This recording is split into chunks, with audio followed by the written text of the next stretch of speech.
Ruben, you've done your first away game, you've done your first home game in the Europa League. What are you expecting from your first home Premier League match against Everton? Win. I'm hoping to win. It's going to be a different match with a lot of fighting, long balls, second balls, a quality coach that understands the league, understands the moment of the opponent. We need to have the ball because we will have a short time to recover. We need to rotate the team.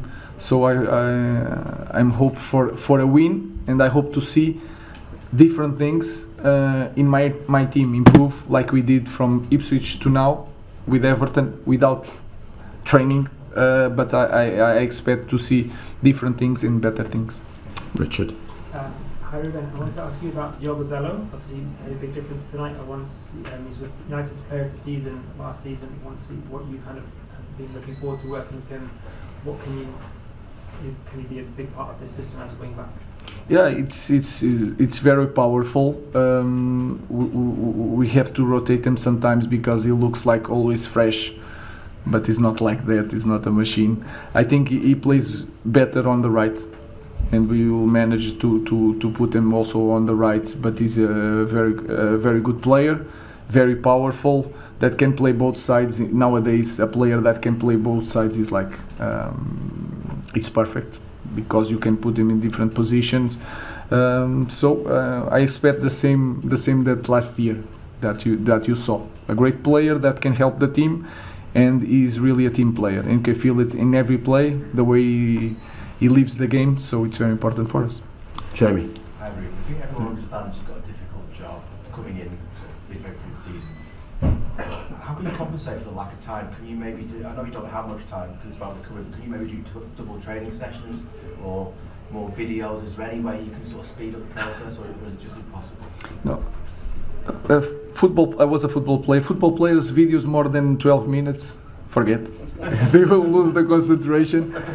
So we have to work on. Imagine there's in indoor stadium we have that we do instead of video we do it like walking and jogging. It's a way to do it. Showing some videos. Then we have all the stuff that. For example, Carlos is with the strikers. They will show individual moments, so we'll try to cope with that. Everybody has a job in the staff, and they are more important maybe than me. So that's it. Trying to see the game, what is missing. They are very good players. They need to believe, and we will show individual stuff, team stuff, and work. If you cannot run, you can jog and make the same exercise. Of course, it's not the same, but you can manage to try to win time and to win games. Rob. Does this little run then sum up how tough it's going to be for you in these first few weeks? That you've got no time to work the players, you're asking them to take on a lot of new information, and on Sunday you're going to play an Everton team who have had the entire week to prepare and look at how your team play. Yeah, it is what it is. And we will rotate players, and we will be ready. Today we have to use like 4 subs to manage the fitness, not the game. We manage the fitness today, so we have to do it. We already know that it will be like that, so no excuse. We should be ready to Sunday, and we have to win. In terms of like athleticism, you've said that you want them to be better athletes. Is it possible for a player mid-season to be able to make that step? No, without training, you have to use the games. I felt, I don't know, but because I have to see the game, but I felt that we press a little bit higher and all the time. And Mason Mount did 60 minutes with high intensity. Rasmus was dead in the end. So the guys are playing, they have to push more. Push the guys to the limit. And the other guys have to train tomorrow. Luke Shaw did some minutes, and then he's going to train now because we are 3 days. We can do today some things that tomorrow we cannot do, and we manage with all the staff trying to figure it out, some ideas to cope with that. Last 2 questions, Paul, Carl. Hey Ruben, you mentioned Mason Mount there. The club invested a lot of money in him last summer, but for whatever reason it didn't work out for him last year. Have you seen enough promise from him in this kind of couple of weeks that shows that he can be a part of your team moving forward? First thing is working really hard, and then you have to understand the human also. He wants this really bad, and that is the most important thing. I think he proved to all of you that he's a talented player. He was European champion also, so we believe a lot in him. He has to stay fit, and like I said, like all the guys in the team, they are quality players. They have to improve, believe in themselves, and today he did a great job. And you see some moments and details that you can see that Mason Mount is a proper footballer. So we believe a lot in him. I especially believe a lot in Mason Mount. Last question, Carl. Hello, Aaron. You using wing-backs throughout your managerial career, which is something United fans aren't traditionally used to see. Can you help explain what you necessarily want from those wide positions and how that might be different to what they might be used to seeing? Today, if I ask you guys what system I use, you saw more 4-4-2 defending. I think we agree, and then we put two white players like the 20 teams of the of the league. So, but you have to change the characteristics. Dalot and Malacia are more defenders because they defend in the back four, and today Ahmad and Tony, they defend like a winger and stay open. So what I want is good 1-against-1 to open the field, to play, to close the field when we lose the ball. So it's the same in every team. So I think the structure is more fluid than you guys think, like 3 defenders. Today we finished without any central back. So it was Casemiro, Mazraoui and Luke Shaw. So I think it's more the characteristics of the player and not the real position of the player. Thank you very much. Is that good? Well, I think certainly with the international race, yeah, but, you know, people often say about us working with the team, but a lot of them are not here. So, yeah, we do get that period, but obviously with the amount of games on the other hand, you only get so many days to work in between the games. So, and some of that period has to be rest phases, you know, especially when we've got people coming back from injury and the like. So we've been stretched this year, so this period will probably stretch us in terms of the player usage and the energy of the players, but that's the same for everyone. Talking of players coming back from injury, how are you now in terms of a fully fit squad? Are you nearly there? Well, we're getting there. AB will get some minutes again today, as will Youssef on his journey back to full fitness. There's a game here today, sorry. So they'll get some time in that, which is good. AB's in front of Youssef. Youssef is only just his start point, really. But AB's looking really fit, so that's good. Seamus at least is getting back on the grass with us, so probably won't be enough for this weekend, but he's showing signs of getting truly fit, if you like, after an up and down time with niggly injuries. So yeah, another players who are just getting back to full fitness, if you like, full Premier League fitness. So it's coming. So we don't want to say too much because every time I do, we lose players again. But hopefully they'll stay fit and keep getting fitter. So when you say Armando Broja, is he anywhere near the squad for the weekend? Yeah, well, we'll see how he goes today. We're certainly going to monitor his minutes today, but he's done a real lot of background work and feeling good. I've spoken to him about possibly being involved, so we'll see. James Garner, Tim Irogbulu? Yeah, they're a little bit behind. Jimmy particularly, he's not there yet, as in on the grass. Tim's just about in the early phases of coming back. But it's going to be a while. It's a strange sort of injury, so we've got to be a bit careful with that. I know we've got this positive and negative sort of aspect at the moment with 1 defeat in 8 matches, but only 5 of those being draws, etc. The truth of the matter is you've got to score goals to win matches. Are you working even harder on that at the moment, doing anything differently? You know, you work with them constantly about, you know, goal threats, not just strikers. You know, we haven't finished it, the XG and all the rest of it, but at the end of the day, it's the scoreline you're looking for to get that right. You know, and it's we've obviously made a considerable difference to the defending stats from the early part of the season, from the first 4 games. In the last 8, with only conceding 4, I think it is. So, you know, there's obvious signs there, and then finding that balance. You know, me and most other managers talk about endlessly. You know, the balance between defending well as a team and attacking well as a team. And the final moment of the truth is obviously the hardest as a manager. You know, you can't kick it in for him. As you've got the 4-1-1 on the new Manchester United manager, I think you were quite impressed with his persona, weren't you? Yeah, so I was at his first home game, and this will be his first home Premier League game. But yeah, he's charming, he's got charisma, but what I really respected was his honesty. You know, we asked for him, like, how you're feeling, because he made some big calls in his Europa League game. He played Malassi, who hadn't played for a year and a half. He played Anthony as a right wing back, and that was, we're thinking, wow, Mason Mount, his only second start. So he said, I was anxious. And like for a Man United manager to say, I'm a bit anxious because I've only been here a couple of days, and to go and I believe in them, but then I've got to go and put them out there. I don't know what to expect. So when we were interviewing him, you're thinking, wow, that's bizarre kind of hearing that.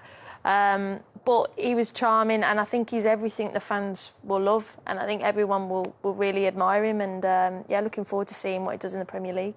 Yeah, something you mentioned there was asking players perhaps to play in positions that are not really familiar to him. We saw that in the opening match against Ipswich, which we've just shown. Marcus Rashford through the middle, for example, this famous back three with the wing-backs bombing forward. It worked obviously very early on. When you're being asked to change position, and I know he said afterwards, they're still thinking too much. What does it take? How long does it take? It'll take a while of them to work with him to understand what he actually wants from them, what movement patterns, what patterns of play he wants. But I think it's important to say these lads that he's working with, they're all international footballers. Of course, yeah. And they're all very, very talented football players. And they will be able to slip into different positions quite easily. I think after previous seasons, they're maybe just lacking a little bit of belief in themselves, a little bit of confidence. Manchester United is not the most positive place at the minute, so I think just rediscovering themselves as a football club, and that then the rest will flourish from there. As well, you mentioned you spot on with like belief and confidence, but one big thing he was kind of saying was fitness. Yeah. Because his sporting team, they ran, and boy did they run. And for Man United, for the way that he wants to play and the system that he wants to play, they've all got to be fit and available and absolutely up and down, no nonsense. And I think there's, against Ipswich and in the Europa game, you saw where they can get exposed. So for Everton, as there are up, every game is like a school test for him. He knows who's going to be able to do it and who's not, and then you kind of move on and try the next person till he gets that group. And in all fairness, they are the basics, aren't they? They're the bare minimum. What you expect a footballer to be is fit, athletic, and be able to do it for 90 minutes. And for him to assess that squad and say they weren't quite at that level, it's a bit of a disappointment, really, isn't it? Because, like I say, the talent's there. So once they get fit, once they learn about him, once they can understand what he wants, then I think they'll look good. Yeah, don't ask me why I remember this, but United ran 102 kilometres over that game. That's the ground they covered. Ipswich, 108 in that encounter. Everton haven't scored in 3 matches now. That's really concerning for them. But I feel like that has been Everton's kind of story. They've always created opportunities. I've never been fearful of that, but it's just about taking them. But again, from how Man United have played in the 2 games that the new managers come in, you will get chances and definitely get down the sides of their back 3. There's vulnerabilities and they do go player for player. So if Everton can expose that and be quite physical and put the ball in the box, I'm not still quite there with trusting the back line. So there could be opportunities for Everton to get the goals. OK, so we are going to round up the rest of the weekend's matches now, and we're looking ahead to what is coming in match week 13 and Ipswich Town. So theoretically, he's had a couple of weeks, Ruben Amorim, but in practice, he's probably had a couple of days with all the players available to him. We need to talk about the system. We need to get that out of the way because I believe he likes a flying wing back. I don't know. Look, we know that that's how he wants it. We know this 3-4-3 is what he wants to do, and that's how he's going to start, and that's how he's going to carry on. And actually, it's where the first goal came from. And it may not have been the cleanest of contacts from Ahmad to kind of get the ball in, but it worked, and it ended up in a goal. Yeah. So it was working, but when you look at that Manchester United game, that Manchester United performance, can you see the size of the task maybe that Amorim has in front of him? Yeah, and to be honest, the way they started, how it looked, and even without the ball, it looked more structured. It didn't look as easy to get through them. The wing back, obviously Ahmad scoring a goal like he did, just kind of cemented that is what he probably wants. But it did feel a little bit more in control. But again, it still came down to Onana making 2 saves, otherwise it could have been totally different. And the headlines this morning could have been different for him. But what I like about what he says is how it's not results that's going to change. It's the performances at the moment. And you've got to be patient, Man United fans, simply because we can see that with the performances and the players, what he's going to probably get, this will work for him. It will work, and it's the performances what's important. Not because he said something like, you can get the same results next year, but if we've not improved what we're doing, then what we're going to be in the same place. And it's brilliant. Can I ask you a question? Bruce Rioch, you played under him. Arsene Wenger comes in after. How does Arsene Wenger lift the morale of a disillusioned group of players? Because it seems to me that's what he's got to do, give them confidence and give them belief again. Well, with Arsene Wenger, the sessions and everything that came with him, the way it was so transformative, it was exciting. The training was more exciting. It wasn't so... It was more controlled and more speaking about things and why you've got to do this. And it kind of opened your mind up to different things and how he wanted you to play it. And he was so complimentary about everything that everybody felt so good. Everybody felt so good with what we were doing, and we knew we were taking the right supplements and that. And then as time was going by, you could see it was just coming. Remember Patrick came in and then Manny came in. It just kept getting better. Dennis had great players to play with, and it just got better. And that is what I feel was going to happen. You saw it yesterday in the way that they set up and how solid it looked. But Ipswich are an unbelievably good pressing team at Portman Road, especially if you've got your goalkeeper that deep playing out from the back. You're almost calling them on to put the pressure on. I thought Man United should have done that and the goalkeeper should have came out to start playing it. But you talking about the players you've had at Arsenal, right? And this is my biggest thing. I love Ruben. You talk about Man United, you know, beloved Man United fan, but I think he's got this aura about him that I think Manchester United under Eric Ten Hag, no one knew the philosophy, the structure after 3 years. And I think what we're seeing, he's not going to take any prisoners from no one. You know, after the game, he's talking about, I just want to be with my players. And I think the problem is, he has this system. He's not revolutionising football, 3-4-3. Other teams but it's all we've had to talk about. No, and that's fine. It's true. Similar to Ralph Rangnick, yeah. 4-1, like, what, you know? But the point is, what I love about Ruben Amorim... I wish I'd never mentioned he it. He did, because he's not doing it. He's not doing anything revolutionary. Yeah. But what I'm seeing, he has... Am I playing out fullback? Like, it's not something Man United fans thought was going to happen. But I think... we won't see Casemiro and Eriksen in the midfield after Christmas. We won't see that. You know, obviously, Cobby's nursing an injury. He'll have different types of players come in that fit his system because those players, honestly, are nowhere near the levels of Manchester United Football Club, and about 70% of them haven't been for a long time. I think Ruben Amorim will demand from the players high demands, and I think that's been missing from Manchester United. Can I say something, though, in respect of Bruno Fernandes? He's going to be even better. He's going to be unbelievable in this. So even seen in flashes yesterday in where he was picking the ball up from and the options he had, I'm telling you, it's once he gets the right players, Kels, I think we're gonna see something. And he's just so cool. He's got there's a natural mystic going through the year with him. I haven't been this He's got the excited Bob Marley vibe. about a Manchester United manager since probably Sir Alex Ferguson left. So It's a feeling that Man United fans, calm. I think, have. And I think, you know, he even said, I'm not happy because we didn't win. I don't want to hear managers say, you don't have to, like, slate the team or anything, but just say it wasn't good enough and we'd be better the next game. Don't say, like, Eric Ten Hag will come out and say, I thought we played well today, when you just got battered by Liverpool. Yeah. Do you know what I mean? There's standards at Manchester United, every club, and there's non-negotiables. Work rate. That was missing. Brand Visselroy brought that back and even did it in his match day programme. We were talking about these things. Second lowest running stats for Man United yesterday, all season. So the work rate might not be where Amorim wants it to be. I know you can't... It will be, though. There's running and then there's running with purpose, isn't there? But it's only days he's been with them as well. I know. It's one game. And he won't have it, though, Kel. No. That's the difference. I feel like he has standards that the players, if you don't, you know, get to where he needs, they won't be there. But the other interesting thing and he was very interesting afterwards. He was very sort of thoughtful and considered in what he said. But the other thing was how much the players were thinking. So when I looked at them on the pitch, he said there were times when they were hesitating because they go, where do I need to be? Where does he want me to go? And they were sort of processing that information. Can you imagine? Can you imagine, Kels? Once because obviously they've not trained a lot with how he wants to do it. When they continue to train, because they're thinking about what he wants to do now. I saw Casemiro, when people weren't passing it forward quick enough, he was kind of shouting at them. Once they get it, and it's not thinking, once it happens naturally, that's when Man United are going to be a real force. It's going to be a real problem. Sport shows all the time, different sports, players who lose their confidence, lose their way. They never lose the ability, they just lose the confidence in the ability. And I think that's what's happened at Manchester United.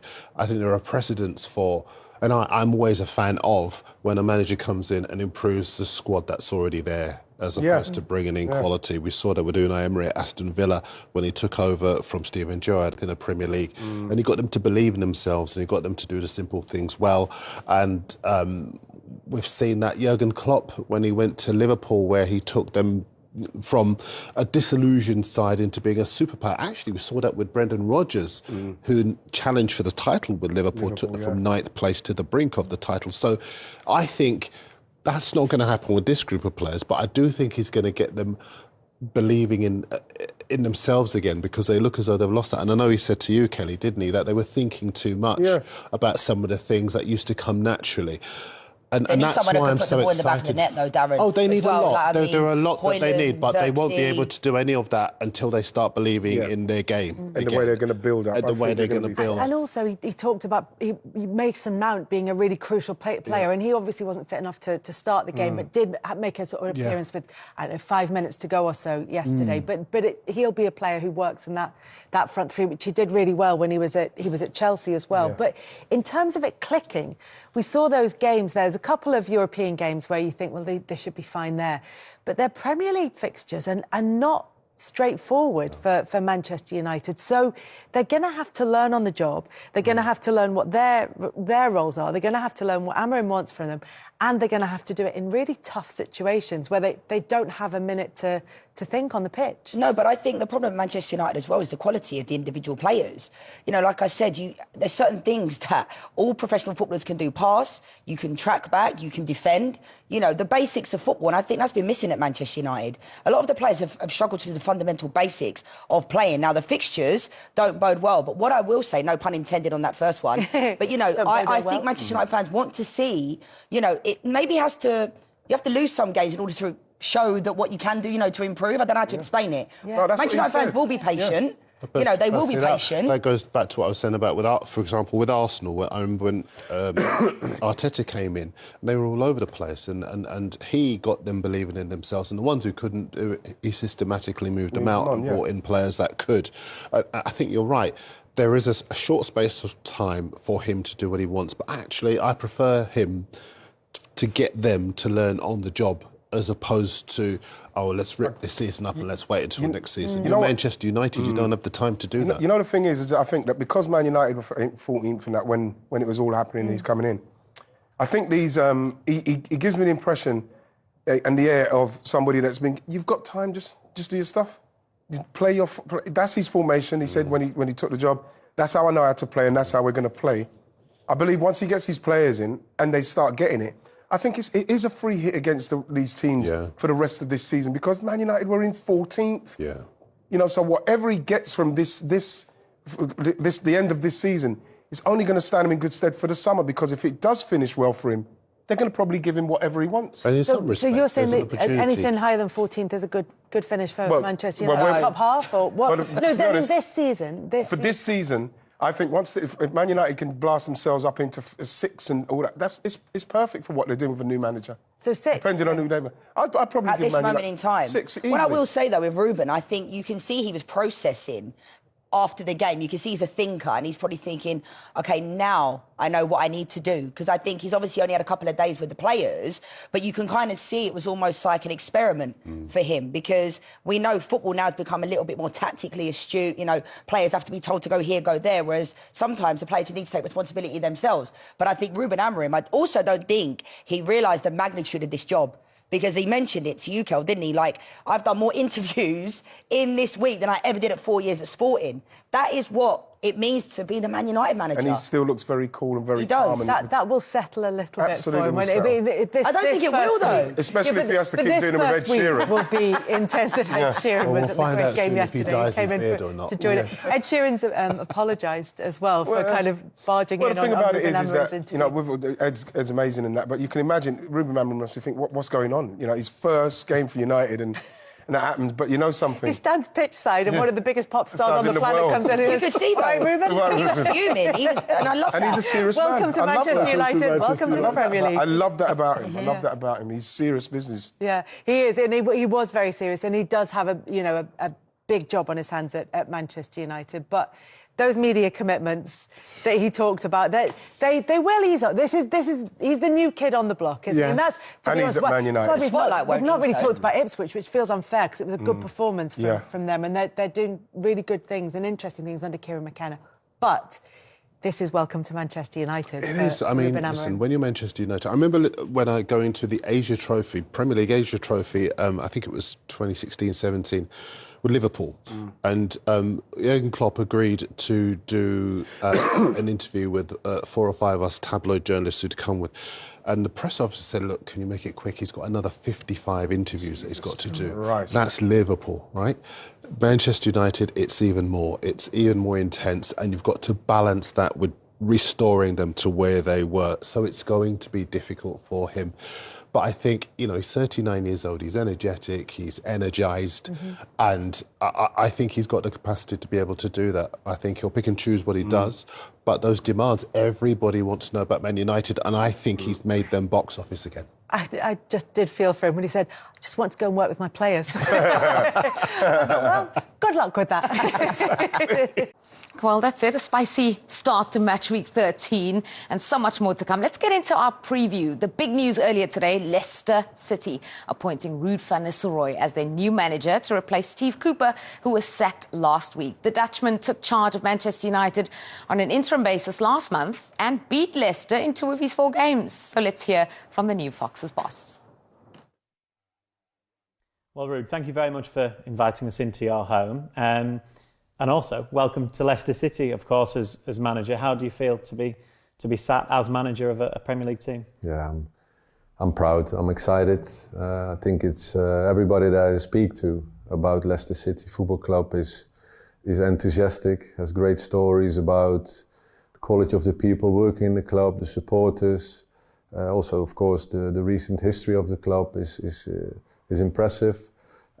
So, you know, I'm that excited to start and to get to know everyone and give everything I can for the football club. You can see how excited you are. I imagine when you heard of the interest, straight away you were thinking, that's where I want to be. That sounds exciting to me.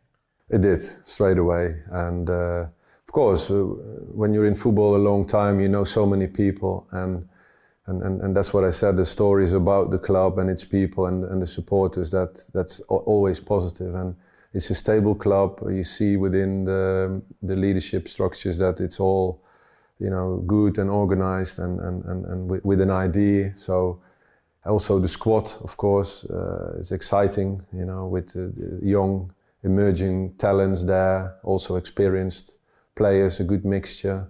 So I can't wait to get on the pitch and start with them. This was the official message from Leicester. We're delighted to confirm the appointment of Ruud van Nistelrooy as our new first-team manager, and a picture of the legend smiling there. They hope that they will get the Leicester fans smiling once again. Not in a great position on the Premier League standings, just outside of the relegation zone. So a tough task. What do you make of the appointment first and then the job that he faces? Well, look, I think the international break, they obviously had a good look, the consideration, and saw that he was available, saw what he did at Manchester United, saw what he did twice to them, Leicester, when he played them as the interim. I thought this was an opportunity. I still think it was a little bit harsh on Steve Cooper. But I think the question for me is will Ruud be given some funds to go and add to his squad in the window, because I don't think the squad's where it needs to be if they're going to stay up. But an exciting manager, I like his demeanour, and I'm excited for him. If he can get them playing attacking football, it'd be good to see them. Yeah, I mean, he comes with a good pedigree. Obviously, as a player, went to PSV, done a bit of an apprenticeship in the youth setup, and then took the first team on to the league title. Walked out eventually at a game before the end of the season, so he knows what he wants. There's no messing around with him. Obviously came to Manchester United, done really well in his 4 games. You even mentioned in your can how comfortable he looked as manager of a club of that magnitude. And then I feel as though this appointment is very momentum led. I feel as though he was hot property, and Leicester pressed the button. My only worry when I look at the Leicester squad is that they've gone through 3 different managers who all have a different, quite a different style of playing football. Maresca into Steve Cooper into Ruud. So I just wonder how how he's going to be backed in January to mould that squad to a squad that he feels is going to produce the type of football that he would like to play. Yeah, that is. Yeah, no, that definitely is. Right, we've obviously all been talking about Manchester City and their form coming into this game, but there has been some big news, well, potential big news, because reports are suggesting that former Manchester United manager, I suppose we can call him that for the couple of games he was in charge, caretaker, yeah, will be the new Leicester boss after Steve Cooper got sacked. I mean, I was quite surprised initially when I saw Steve Cooper getting sacked, just purely because of the position Leicester are in. The only team they've lost to that weren't in the top half was Manchester United. But it just feels like maybe it wasn't working for the fans, the players. But Rude, I don't know. I sometimes feel like he'd obviously joined from a rival club. He'd been at Nottingham Forest before. They're only up the road. It's like when Rafa Benitez went to Chelsea. As soon as it goes a little bit wrong, they're going to be out. On the plus side, Ruud van Nistelrooy gave a really good account of himself in the brief time he was at Manchester United. And maybe, a club like Leicester City is a nice, glamorous appointment. He's a football... He knows the Premier League. He's a footballer's footballer. Do you think he deserves the chance? That's a question, because I'm sure there are other managers that will be batting at that opportunity. Do you think because of that small stint he deserves it? Or do you think it's a bit too early? Not on that alone, but he definitely didn't do himself any harm whilst in that window, knowing that he most probably wasn't likely to get the full-time job. He conducted himself well, sounded well in press conferences. The performances improved a little bit as well, which is most probably the main thing, albeit over a short period of time. But who knows? We know that the Premier League is not easy. No, it's a tough job to come into, just because obviously Leicester aren't safe. I think Steve Cooper's put them in a pretty good position. I think if they were in the bottom three, you could have probably made more of a case for him to go. But I think coming into a club where their sole sort of thing is survival is always going to be hard, especially when you're a manager that's got no experience really in managing in the Premier League. I'm always tentative when great players manage teams that are below the level they played at. Because I feel like maybe by this way he's going to be in training, like, yo, put that in the top corner. They're going to be like, yo, we can't. Yeah, we can't. Well, just a little bit of trivia. Jamie Vardy broke Ruud van Nistelrooy's record of scoring in consecutive games. So I wonder, it was 9 years ago yesterday. I wonder if Ruud, when he goes into Jamie, goes, by the way, I'm annoyed at you for breaking that record. That was brilliant. I remember when he did that. That was 9 years crazy, ago. yeah. That doesn't feel like it was 9 years ago. That was crazy. Ruud van Nistelrooy twice on that list as well. And so is Jamie Vardy. Brilliant. If you're a striker at Leicester City right now, you're rubbing your hands together because he knows where the onion is. Yeah, absolutely. Bueno, al final Rayo ya sabemos que viene de una dinámica negativa, pero ha ido poco a poco a mejor. Creo que han hecho un partidazo y a lo mejor un empate hubiese sido más justo, porque ellos sí que es verdad que han chutado más y a lo mejor han tenido alguna más. Pero bueno, yo creo que también por su dinámica de que les ha costado empezar a ganar y tal, no sacan los puntos, pero creo que si siguen trabajando así pueden estar ellos muy tranquilos de que les va a salir las cosas. Sí, yo creo que él era el que más ganas tenía de ganarnos, porque al final somos como los alumnos y que te gane el alumno es una mierda, pero bueno, lo queremos mucho, lo seguimos respetando como entrenador y más como persona, así que toda la suerte es para él. Bueno, sí, está pasando un mal momento, yo lo sé, el equipo, yo creo que hay gente que es un poco consciente, pero yo sé de primera mano que lo está pasando mal y creo que es el que más se lo merece, porque es el que lo da todo y eso es lo más importante. No me gustaría cruzarme con Barrio, porque el playoff es un equipo que siempre se me da mal, siempre nos complica la vida y creo que es muy complicado. Bueno, lo que quiero es ir a México y si además quedó Pichichi ya ese es un regalazo, pero lo importante es lo de hoy, que hemos ganado y nos vamos a México. Joder, creo que hemos puesto 50 velas para que nos tocara una carta buena. La verdad que nos merecíamos también tener una carta buena, nos merecíamos una alegría. Creo que apostaba poca gente de que entráramos ahora mismo en los playoffs y estamos súper contentas, la verdad. Yo creo que cualquier equipo te puede ganar, son todos muy fuertes, hemos entrado nosotros en el último momento. Creo que ahora mismo somos la Cenicienta y nos da igual, al final tenemos que competir cualquier partido y nos da igual si gana. Bueno, yo creo que los dos últimos partidos nos han podido un poco la presión, los nervios de tener que ganar para poder entrar, pero bueno, ahora que hemos entrado y sea un partido vamos a tener los mismos nervios que el rival, tener la cabeza un poco calmada. Hemos entrado en el último momento, así que venimos ya también un poco con esos nervios y controlarlos.